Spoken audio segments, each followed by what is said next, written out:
ஒரு சேலஞ்ச் இருக்குது, ஃப்ரீ மணி சேலஞ்சு. 2000 ரூபா சேலஞ்சு. நேராக ரெடியா சேலஞ்சுக்கு?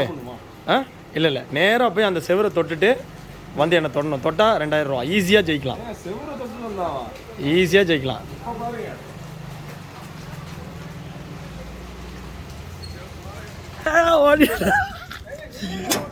நான் ஓடிடுவேன்.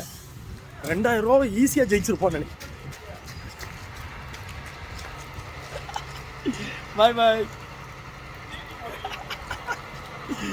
2000 rupees.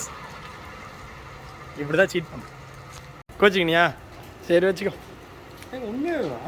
Take it. அது ஃபேக் நோட்டு. உண்மைதான்டா, உண்மைதான்டா.